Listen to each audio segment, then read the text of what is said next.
Sæll Halli. Blessuð. Herðu, segðu mér bara svona í örstutt áður en við byrjum fundinn hérna, hvað er títt? Hvað er nýjast í þessu ferli, landsliðsferli? Já, í stóru dráttum náttúrulega takk ég viðtalið sem 2 tíma, en það er nú gríðarlega mikið sem við ætlum að brydda upp á núna og halda utan hópinn, þennan æfingahóp. Og áherslan verður lögð náttúrulega á bæði fullorðna ungmenni, en ég legg mikla áherslu að fá ungmenn með okkur í allan ferilinn og í rauninni við komum til með að styðja bakið á þeim. Þau sita með okkur á öllum námskeiðum. Líka það sem ég er búinn að skipta þessu upp í, eins og maður segir, æfingahópur fullorðnir með Borba og annars vegar Rúnu eða Úli og hins vegar ungmennahópur sem þær koma til með að halda utan Rúna og Úli. En markmið hjá mér er að ungmennin fá að vinna með fullorðnum allan tímann.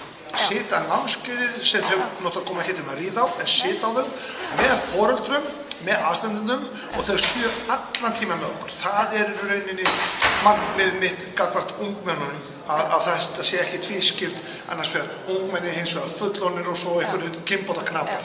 Við erum að byggja upp landslið til framtíðar með þessu. Já, það er gríðarlega margt framundan og ég fer oft fram fyrir mig, sko, næsta mót náttúrulega er Berlín, sem náttúrulega á að vera gríðarlega sterk mót, en ég bara laka svo til næsta árs og þar næsta vegna þess að það er náttúrulega Norðurlandamótið í Danmörku og heimsmeistamótið í Danmörku og svo bara rúlar þetta áfram.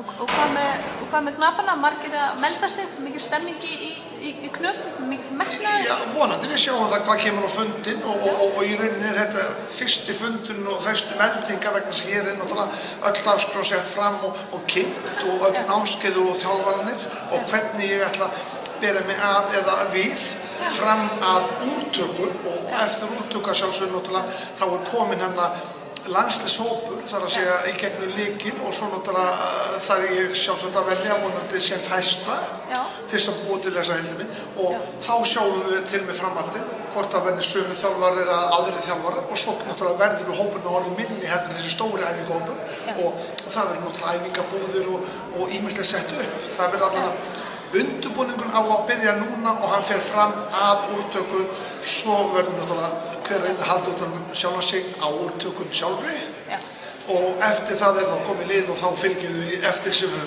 byrja að vinna og klára það fram yfir árum. Það er spennandi. Eitt áður ég sleppi þér, hvernig fer leikurinn eftir? Þetta var erfið spurning. Þú getur ekki talað 2 tíma það. Ég skal segja hvernig leikurinn fer sko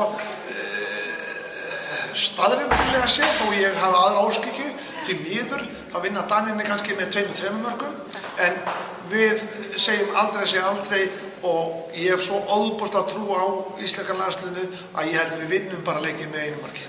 Ok, segja það. Nú múið þú kannast það.